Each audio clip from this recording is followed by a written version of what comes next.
Welcome to Sports Econ 101, the show where we discuss sports topics from a business perspective. I'm your host, Edward Brown, along with my co-hosts, FP Santangelo Jr. and Russell Jackman. Not sure if Vern is going to be joining us. Hopefully he will.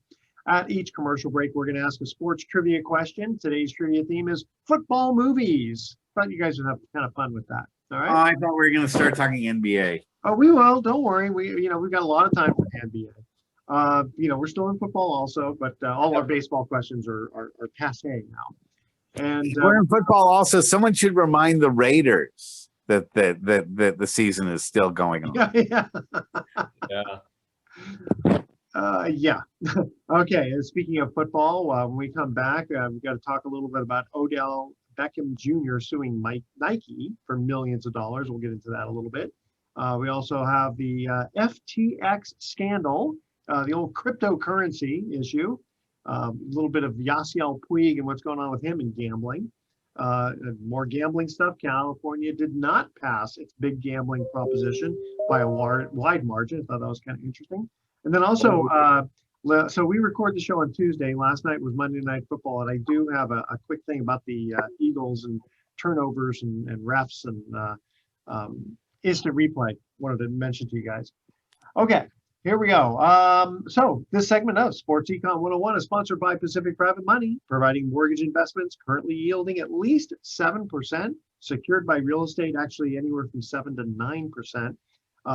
Never lost money for anybody. Got to check them out at pacificprivatemoney.com. All right, stay with us. You're listening to Sports Econ 101. Don't touch that dial. We're going to be right back. Welcome back to Sports Econ 101. I'm Edward Brown, along with FP Santangelo Jr. and Russell Jackman. Let's first start off with the FTX scandal. Holy smokes. I mean, it's not just a sports thing. It's a business thing. Think about all those athletes that decided to not get paid in cash so they could get paid in FTX Bitcoin. Which is stupid because, and in fact, I think Odell Beckham was one of those, which we have a little story about him. Which is so stupid because you got to pay taxes on the value received anyway. So why don't you just take the cash and then invest it however you want? I think these guys are thinking that they didn't have to pay taxes if they got it in crypto. Well, no, this is not that. They're not getting paid in crypto, guys. Odell was one of the few to do that. They just had partnerships with FTX, right? And doing commercials and with partnerships, they were getting two separate completely things. different things. Yeah, they're still getting paid through their sport with dollars, with US dollars, right? But they just had partnerships, and these teams have partnerships with FTX. So if you don't know the story, FTX crashed, billions of dollars have disappeared, they're being hacked. It's a cryptocurrency exchange. It could be up to $1 trillion. It could be up to $1 trillion. That's crazy. Yes. Yeah, it's pretty insane. So basically what happened was the competitor Binance got a report. It's called the Alameda County Research. I think that's one of the things that FTX owned, right? And it showed in the report that they had a lot of the stock in this FTT token, right? So when they found out, they sold all their token, which was a lot of it, of the FTT token, and then it just caused a huge collapse in the market, right? But guys, let's bring in the sports to this, okay? Yeah. Just to show you how big of a deal this is, if you're getting lost in all the semantics of this. The Miami Heat's arena had a 19-year deal with the naming rights for $135 million. It's called FTX Arena, okay? Mm-hmm. The athletes involved with this that's lost millions and millions of dollars is Tom Brady, who's reportedly lost up to $400 million. Now, hold on. When you say he lost it, did he actually come out of his pocket and invest money in it?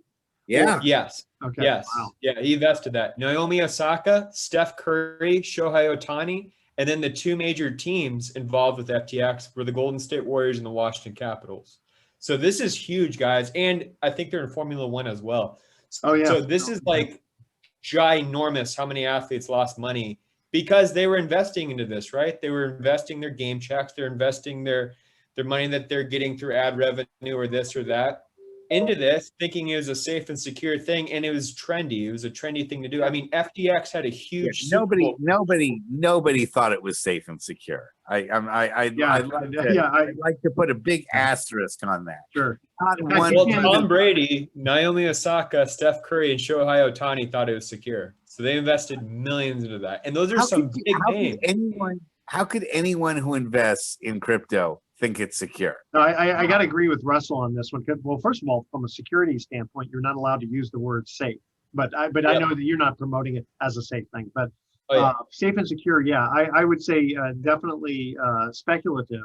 Yeah. But they thought it was a wise investment. They thought it was. Yeah, they thought well, it was wise, but anyone who thought it was safe is either fooling themselves on purpose or totally naive, because Yeah. crypto isn't anything when you really It's not backed stand by anything. Yep. and think about it. You know, that's the nice thing. I'm going to give you a plug about Pacific Private Money, is that Yeah. you guys at least have something. It's real Correct. estate. Yeah. This real estate's not going anywhere, and there's a certain value that real estate will always have. Yeah. But NFTs and all Yeah. these things that are in the cyberspace, there's no way you can guarantee that they're worth anything except what people will pay for them. Yeah, You and know, you could just, like the three of us right now, could just start inventing, a sports econ Bitcoin type thing. Yep. Right. Absolutely. Sure. So the reason why this is so attractive, though, guys, and I have to explain to you so everybody doesn't seem like idiots, right? It's because it's decentralized, right? It's a decentralized currency, and it almost doubles in value just because so many people, if you use your popularity and you use your celebrity, Yeah. right? It's almost like a false confidence on the value of the token or the cryptocurrency. So the value goes up, and when you put $100 in, it's going to turn into $1,000, and you think that $1,000 is there, but it's not. And then when everybody tried to take out all their money after this crash, all the billions of dollars of assets just disappeared, right? isn't that Because it's exactly not- what happened to America in the 20s? Isn't that Yes. exactly what happened to America? in the Well, 20s? kind of. I mean, the Somewhere. crash, part of the crash though was you could margin 10-1. Now you can Yeah. only margin 2-1. So it's a big difference. But it's like it really is more similar to the tulip bulbs of the 1600s with Denmark. But one thing I was going to mention though is that I understand, like, let's say celebrity endorsements, which we'll get into with Odell Beckham and Nike. At least there's shoes. I mean, there's Yep. people wear shoes. Yep. Or Yeah. Tom Selleck does for a reverse mortgage company where they're actually providing mortgages. So it is different than just inventing this poof. Well, the thing, guys, too, is this isn't government regulated. So No. these guys can get Not away yet. with murder. It's crazy. And Sam Bankman-Fried, the owner of FTX, is actually, his private jet was traced to Brazil, where I am now, and he's fled, and he's got billions of dollars now with him, and his team fled too. And I don't know if people can go after him because there's no laws about this yet. It's such a Yep. new thing. Yeah, that'll be And very. that's where it reminds me of the 20s. That the right. government hasn't. I mean, people went into crypto knowing that the government couldn't regulate it, and they were like, "Oh, well, that gives me." Well, they this definitely edge." tried. Well, okay, so after the crash of 29, they came out with the Securities and Exchange Commission, Yes. 1933 and 1934. Whether or not this is a security, sure seems like it. Yeah, Yeah. So and that people didn't understand what goes up can come back down, and especially when there's nothing physical to say that there's any value to it. It's not like gold, it's not like land, it's not like tulip bulbs, which Yeah. at least yes, they overpaid for those tulip bulbs, but in the end they still at least had some pretty they had some flowers. pretty flowers. Yeah, it reminds me of the pyramid schemes, right? They Yeah, were, it they is. are. It's so funny because I remember many years ago, my secretary came to me and said, "Oh, Edward, I know you're suggesting investments to people. Hey, this is the greatest thing ever, blah, blah, blah." And she starts explaining it to me. And I go, "That's a Ponzi scheme. It's a pyramid scheme." Yep. And she goes, "Well, no, right here on this piece of paper, it says this is not illegal." I said, she wasn't too bright. Yeah. And I said, and she was explaining about how, you work your way up through the system and all that. And I said, "Kelly, let me make it simple for you." I said, "If this was like really this great," I said, "why do we need these guys? Why wouldn't we just start our own and start at the top?" Yep. And she said the light bulb finally went off. Yeah. Oh, I had yeah, why should so I many get on friends. Yeah. So many friends in college like that. I was like, dude, that's a pyramid scheme. And they'd be like, no, we're all gonna get rich. I'm like, if it was that easy, right? So guys, I have to ask you this question. You guys are a lot wiser than I am and experienced a lot more. Where does this scandal rank between like Enron and all the big scandals that you've experienced in your Oh my life? gosh. Well, if this is trillions of dollars, as Russell said, I mean, that's more than Madoff, who made off with people's money. Yeah. Why it's you know, worse? You know why it's worse, FP? Because all those other things already happened, Yeah. and people still refuse to learn. That's what's Yep. annoying about Good point. this. Very good point. Is that we already had lessons in the past, and we already had things put in place to protect people, like the SEC, and people purposely subverted those things, Yeah. and then thought that, oh, okay, well, this time it's going to be Yeah, well, fine. this guy's gonna be different. You know, it's weird. I feel like I'm in the Twilight Zone because Russell and I usually disagree on a lot of things, but we're agreeing on this. Okay, you guys ready to go to our first commercial break here? Really? These questions Yep. actually are not that hard. Okay, so we're talking about football movies, all right? And if Vern was here, he'd get all these in about 3 seconds. I might be okay on that. You should be okay on this. Which club did remember talking football movies here, which club did the subjects of the classic 1971 film Brian's Song play for? Oh, Okay, basically, which football team are we talking about? All right, do you know this one, I think? No, I've never now seen we that still movie. haven't seen Brian's Song. We got to get you to watch Yeah, that. you got to see the original one. The second one was okay. The first one with James Caan is the best one. All right, so Oh. which club did the subjects of the classic 1971 film Brian's Song play for? And his teammate is one that if I mention it, you'll know exactly which team. All right, stay with us, Sports Econ 101. We'll be right back. Welcome back to Sports Econ 101. I'm Edward Brown, along with FP Santangelo Jr. and Russell Jackman. I guess no Vern today. That's okay. First trivia question about football movies. Which team did the subjects of the classic 1971 film Brian's Song play for? And was it a fictitious team? which one? What's again? Was it a made-up team that they used? No. This was a real team. Okay, Because it's a true story. I'm thinking the Bears. Yes, but that's okay. right. Because Brian Piccolo and Gail Sayers. yeah, I was forgot gonna guess that they- Bears. You go, okay, well, good. I can tell. FP was all like, I'm going to say Bears. I could tell. Okay. All right, you guys are 1 for 1. All right. So continuing on with football and legal stuff, let's go to Odell Beckham is suing Nike for millions of dollars, apparently withheld. Nike claim from his endorsements. Nike claims that the alleged glove and footwear violations. They're claiming that there's alleged football glove and footwear violations when he was with the Rams. Odell said Nike failed to give him cleats to match the Rams colors. So, Yeah. he said, she said. What do you have on that, Effie? Well, I'm reading into it right here. So apparently the Nike deal expired in 2017, but there was a little itty bitty clause in the contract that if something happened, which I guess it did, Nike's claiming it did, that it would extend the contract. So Odell Beckham Jr. is claiming, like, whoa, listen, I didn't even know I was part of the contract. I was trying to get with Adidas now, right? And you guys offered me, and we said we're going to go our separate ways. And then last season, right, Odell Beckham Jr. played with the Rams, and he was using different gloves and cleats. But now Nike is withholding money that they owed him, right? Because you can make the contract deal, right? And you can fulfill that deal and still get paid years later, even though you're with Adidas, right? Oh wait, didn't Nike match Adidas's offer? Yes, and then he still chose Adidas. So this is where the confusion's coming from. Gotcha. And now Odell Beckham's really upset because now they're withholding payments he was promised for this year and last year. And I think it's up to $2 million, which is a lot of money. So it's going to get kind of weird. It's really interesting when these athletes kind of get in these debacles with these huge companies. So is part of what I'm understanding from what you said that some of this money was owed from back in 2017 when he fulfilled that part of the contract? Yeah, so he fulfilled his contract, and you could still. I mean, it's my understanding that you can have a 10-year contract, right, with Nike, and then they'll pay you for 15 years, right, as long as you're wearing it for 10 years. So the Nike's saying this, they're saying that, and Beckham is suing Nike for over $20 million in damages, right? So this is not like a small thing for Nike. Sure. To me, though, I always find this dynamic so interesting because, and Russ, you can chime in here. You have a super corporation, Nike, with billions of dollars that can afford the best lawyers and the best legal team against Odell Beckham Jr., very he's a brand in himself, but he's Odell Beckham Jr. against Nike. Well, true, Who's but gonna he's pay? got, but he's got He can millions. afford, spent on he a can shirt. afford some afford pretty it. high priced lawyers himself. Yeah, he can afford those. But the thing is, I'm not sure what Nike's.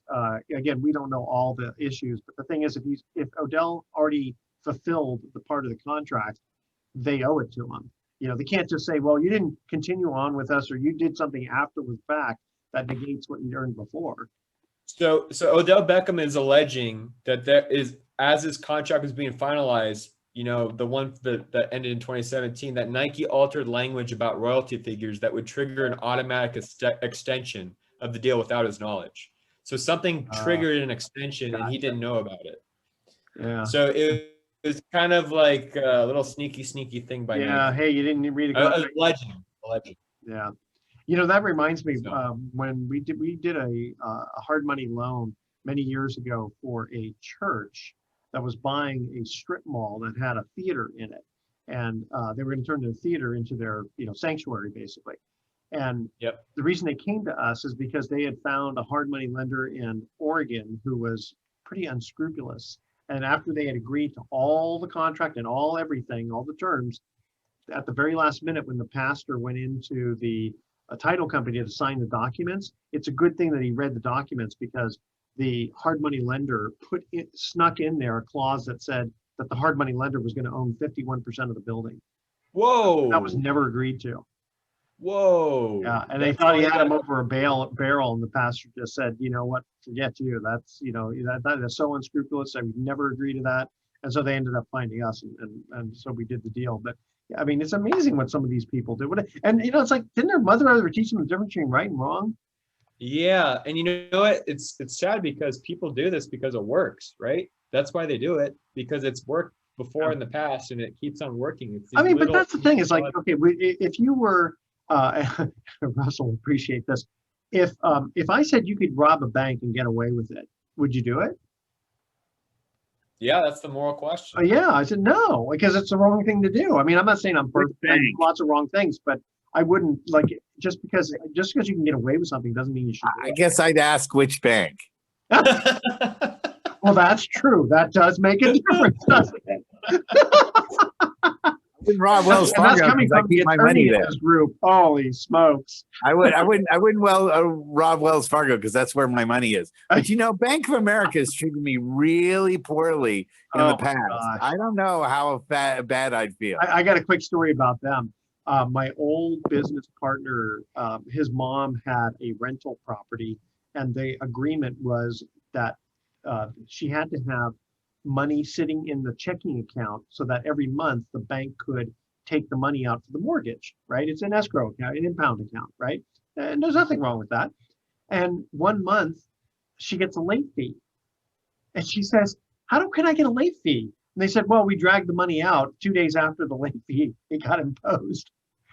He says, you can't do that. You know, I mean, you've got the money in the bank. All you have to do is on the day before it's due, you take the money out. She had to argue with them on that. Oh my goodness.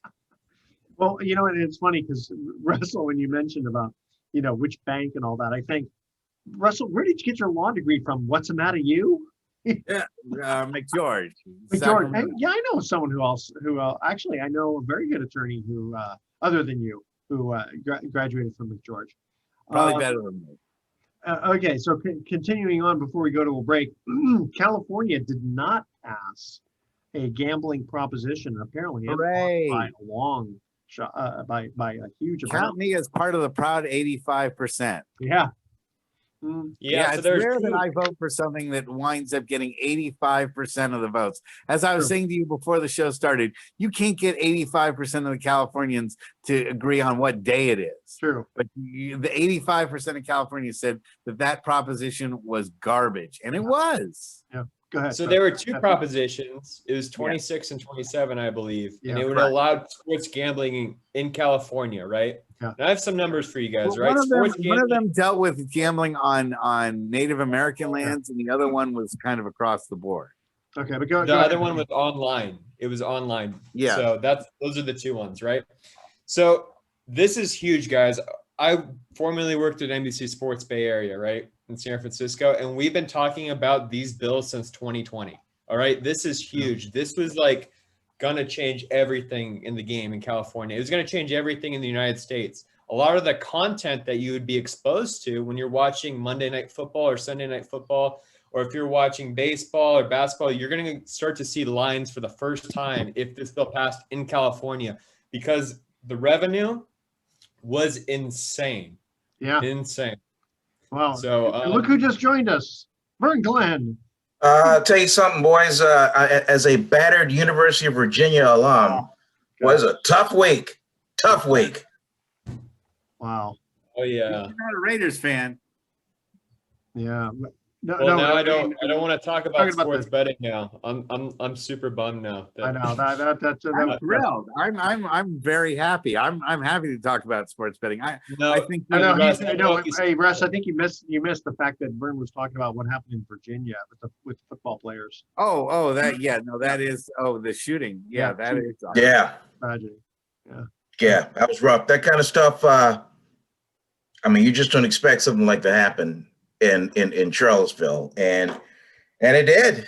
And so now that whole university is just kind of thrown for a loop. Geez, my life. It was like second story on national news. So it's this is a thing for sure. Yeah. I don't know what went through that young man's mind, but Apparently, America refuses to control guns, and we refuse to make any limits on people's purchase of ammunition. These sort of things just continue to happen, and America never lifts a finger to do anything about it. So that's well, yeah, you got to the deal with the problem. mental health part of it too. You know, I didn't know there's lots of people with everybody mental could own health problems in other plutonium. countries. If everyone was healthy, everyone could own plutonium. It wouldn't matter. Oh, really? And Oh, really? everyone- Well, then how come the people who have mental health problems in Japan and Germany and England don't wind up killing lots of people? Well, tell that shooting. to the guy who whatever. You know what? We got to talk sports. Okay, so All right. Yeah, I'm going to save the California sports betting because I have some staggering numbers for you guys to really. Okay, I do want to address the tragedy since Vern brought it up. It is horrible. If you guys don't know, 3 football players were shot and killed by a former football player at the University of Virginia, and it's just rocked that community. It's very sad. I kind of experienced something similar at University of California, Santa Barbara, when there was a shooting down there too, and it happens around the United States. It's very, very sad. Hey guys, got to cut to our next commercial break here. We're talking football movies, and Vern, you might know this one. Okay, so you guys, Adam Sandler remade the movie The Longest Yard, right? Oh, yes. But we're going to talk about the original one, 1974 prison football movie, The Longest Yard. Who was the star of the movie, and extra points if you can remember who played the warden in the movie. Oh, the warden. Okay. Yeah. Okay, but who was the star of it? All right, stay with us. Okay, Sports Econ 101. We'll be right back. Welcome back to Sports Econ 101. Edward Brown, FP Santangelo Jr., Russell Jackman, and Vern Glenn joined us. Okay, guys, who starred in the 1974 prison football movie, The Longest Yard, the original, 1974? Who was he? Burt Reynolds. Burt Reynolds, that's right. Yeah. And he actually ended up playing, I can't remember his name, but the old guy in the remake with Adam Sandler. Remake, right. Yeah. Okay. Burt Now, Reynolds. I mean, during that time, there was not a bigger action star than him. I mean, he got all the big roles. Yeah. Sean Connery. Well, that was before. Sean Connery was a little before then. But anyway, okay. Now, see, who was the warden? Who played the warden? God, I can't remember the name of that character actor. Okay. I can't either. Okay. Think of Green Acres. Oh, Eddie Albert. Eddie Albert played him. Oh my Eddie God. Albert played him. Yeah.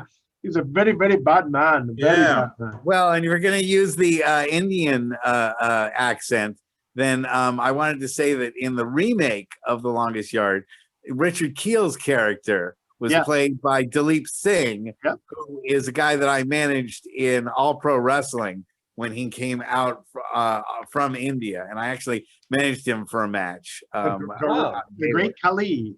Yes, the great. Yeah, Kali. he's a boy. I tell you, the way they did that. Now he's a big guy anyway, but the way they did the camera angles, the guy was. I mean, Richard Keel was big, but Dilip He was like a 7 foot. He's about one. Played Jaws in the Bond movies. That's right. right. Yeah. And if you The go back leap is so further- big. The leap is so big when he would shake your hand, his whole hand would go completely over yours, Yeah. like you were a small child. He had the biggest hands of anyone I've ever seen in my life. Okay, and excuse me, Richard Keel, going way back. Excuse me, he used to be. EGOT. Yeah, he finally died. If you go way back, do you remember the Wild Wild West? Sure. Oh, he played Voltaire. Miguelito's. Oh, that's right. Yeah. Yeah. You have to go back in time. Okay. That was a good show. I Wild love Wild that West. show. Okay. Yeah. Go ahead, FP. Gambling. But yeah, so I just want to continue the conversation on sports gambling not being passed in California. Huge deal, okay? So it's legal in Arizona, Arkansas, Colorado, Connecticut, Delaware, Florida, Illinois, Indiana, Iowa, Kansas, Louisiana, Nevada, New York, New Jersey. I can list like 15 more states. It's crazy, okay? But I want to talk to you about the growth, okay? Why wouldn't that in a state like this, why wouldn't that go over? I was surprised that did not pass. So there's over $400 million worth of advertisement revenue for and against if you combine it, right? It was the most expensive bill ever proposed, right? So it's crazy that it didn't pass 85%, like Russ was saying. And I just want to talk to you about how explosive the revenue is in sports gambling. In 2020, sports gambling in the United States was worth $1.55 billion. Well, last year it's $4.33 billion. So that's $3 billion more. And then if California were to pass, it was going to go through the roof because it's one of the biggest states in the union, right? It was going to go to 10 to $15 billion in revenue. And guys, I'm telling you, everybody was going to eat in the sports industry if this got passed in California. Because the sports industry is just barely making it. Yeah, right. Well, I will say from the production perspective that yes, they are. It's a very cheap industry. So, but that's another thing, right? I mean, we can talk about that forever, Vern, about payment and all that stuff. Go ahead with the Yasiel Puig. Yeah. And then I'll get to Puig in a second, but I just want to put it in perspective, like how big of a deal that was for people working in the sports media industry. That could have changed a lot of things and a lot of partnerships, a lot of advertisements, especially if you're independent with the podcast front, right? We've already seen Pat McAfee, for example, have a $40 million contract with I think it was FanDuel or something like that. So it's pretty crazy how much money there is in this. And California said no. So we're going to have to wait till the next cycle to figure out where that's going to go from. Bring up Yasiel Puig, though, huge, weird scandal he was a part of. He was involved with illegal gambling, okay? So there was an ex-minor league baseball player that he worked with by the name of, I think it's Zix. Yeah. His last name was Wayne Nix. Wayne Nix, a former minor league player. And Wayne Nix got this underground gambling league going, right? With all these people that were involved, that were in an illegal gambling underground league. Yasiel Puig was part of it. He placed 899 bets. He lied to federal agents, and now he could face up to 5 years in prison. So that's he bet on everything. Tennis. I mean, everything but baseball. He did not bet on baseball. Baseball. Yeah. They're not. Yeah, they're not suggesting that he did. But holy smokes. Yeah, and this goes from 2013 to 2019. So that's how many bets he was placing between. Yeah, he's playing in the Korean League. Yeah, no, he's playing the Korean League. He was actually in their version of the World Series, and his team just fell short. But it's going to be interesting to see if he actually faces some jail time if he wants to come back to the U.S. So, wow.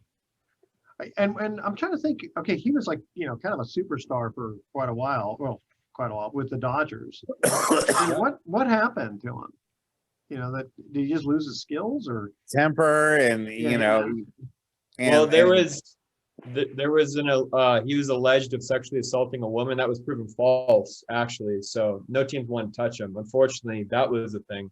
And then maybe they heard about this under the rufflings of he was involved in an underground betting league too. But he was accused of sexual assault. It ended up being a nothing burger. Wait, can you imagine? You just get accused of that. Comes out of the blue. I mean, I don't know. He probably had some relationship with her. It could probably not like a complete stranger. That'd be really weird. But still, You know, that happens all the time, actually, with complete strangers coming out and trying to get money from people. You see it a lot more in the music industry than you do in the sports industry, but it happens. Trust me. Talking to people that work for Major League Baseball and their legal department, they deal with tons of that stuff. And it's crazy to think about what the NFL might have to deal with in the NBA. Just these false accusations all the time where they just have to roll their eyes, right?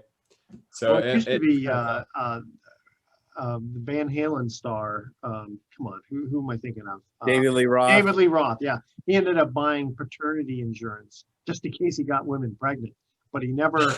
But that's different than being accused of assault, right? Nobody seems to mind that much. Like Adrian Peterson has like 11 children from 10 different women, but they'll still like let him be a football player. It's not a big deal. But assault is a different thing. Yeah, I don't want to diminish women's like at all that have come forward and were brave enough to speak about that and have actually suffered, right? But it's those women that falsely accuse people that lessen the voice of women that actually experienced a lot of pain. Absolutely. And that really angers me. So unfortunately, you see a lot of it and you hear about a lot of the false accusations. And then unfortunately as well, you hear about the real things, right? With evidence provided. And they've honestly been really hurt about it. So it's a very, very difficult situation. And then how does the sports star collect from somebody, they can prove damages. Look, you ruined my reputation. I didn't get this contract, blah, blah, blah. But that person probably has nothing. Yeah, that's why I think a lot of people in the nation thought it was a huge turning point when Johnny Depp won that defamation trial against Amber Heard. Yeah. Now, he didn't really win a lot of money, but he cleared his name, and now he's working on big projects again. So yeah, that's a good point. Very, very good point. There was one other thing I wanted to bring up here. Okay, so really quickly, on the Eagles game last night. So again, we're recording the show Tuesday.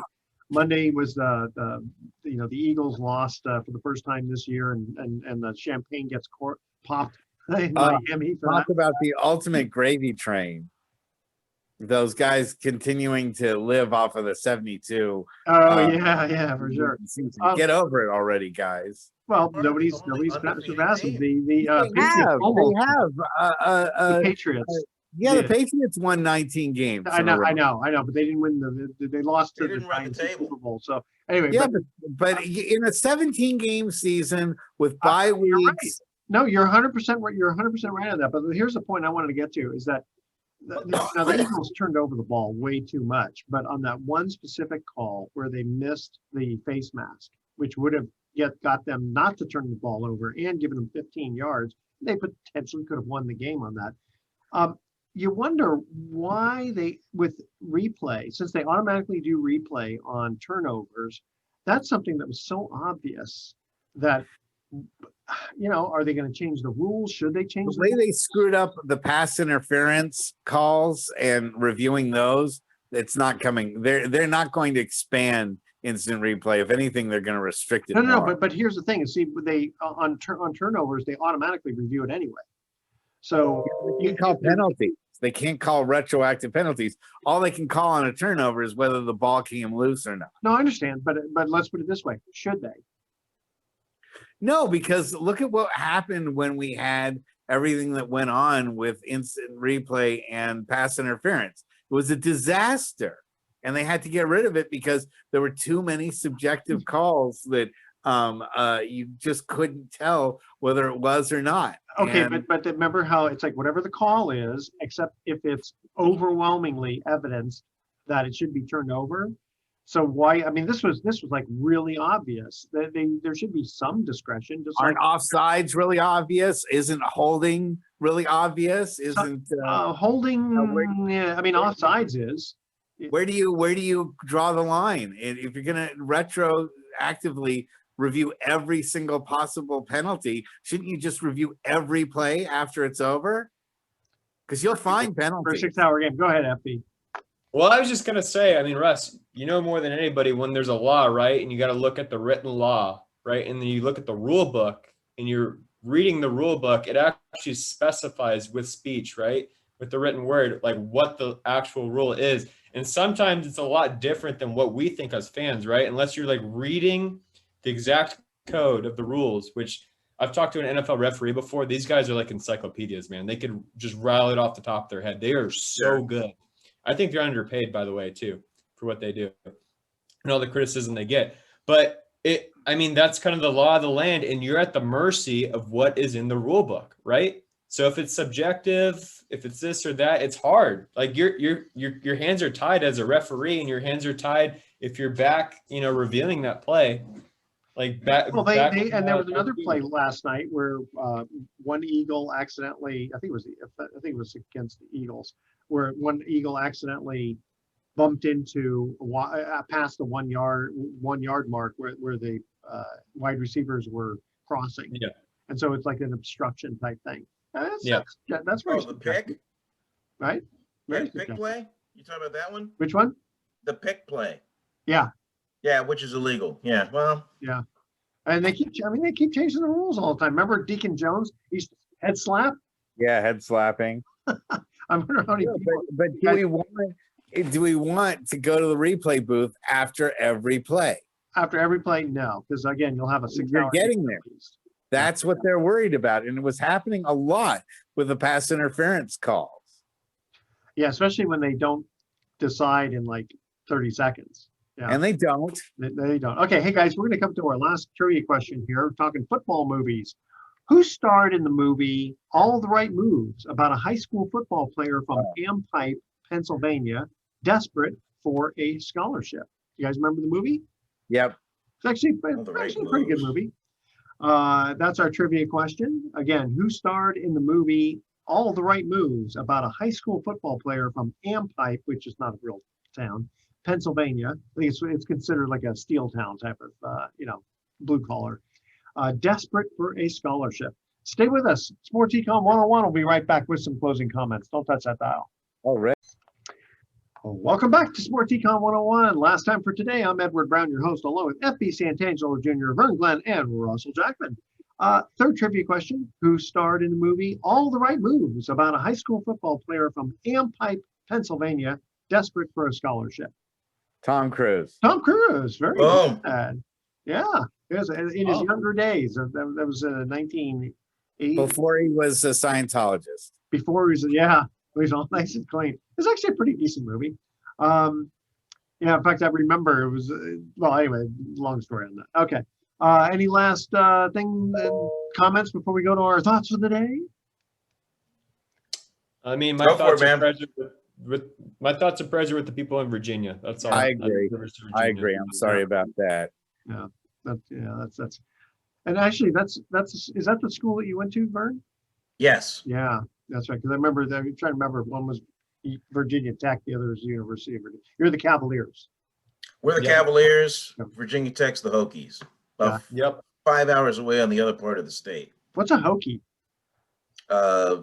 Some mountain man Indian type. Is that what it is? Okay. Yeah. All right. Here's our thoughts of the day. Why did the Scarecrow decline dessert? He was already stuffed. He was already stuffed. Yeah. He was Russell, you're 2 seconds too late. Okay. Very good. All right. Okay. This one's bad. So don't yell at me for this one. Okay. I saw an ad in Craigslist. Broken puppets for sale. No strings attached. I knew it. I look, that Very one I good. could simultaneously with you. All right, guys. Tune in then, aliens. Tune in next week to Sports Econ 101. We'll be discussing sports topics from a business perspective and asking more sports trivia questions. Thanks for listening. On behalf of our team, I'm your host, Edward Brown. We'll see you next week. Good night, America. So long.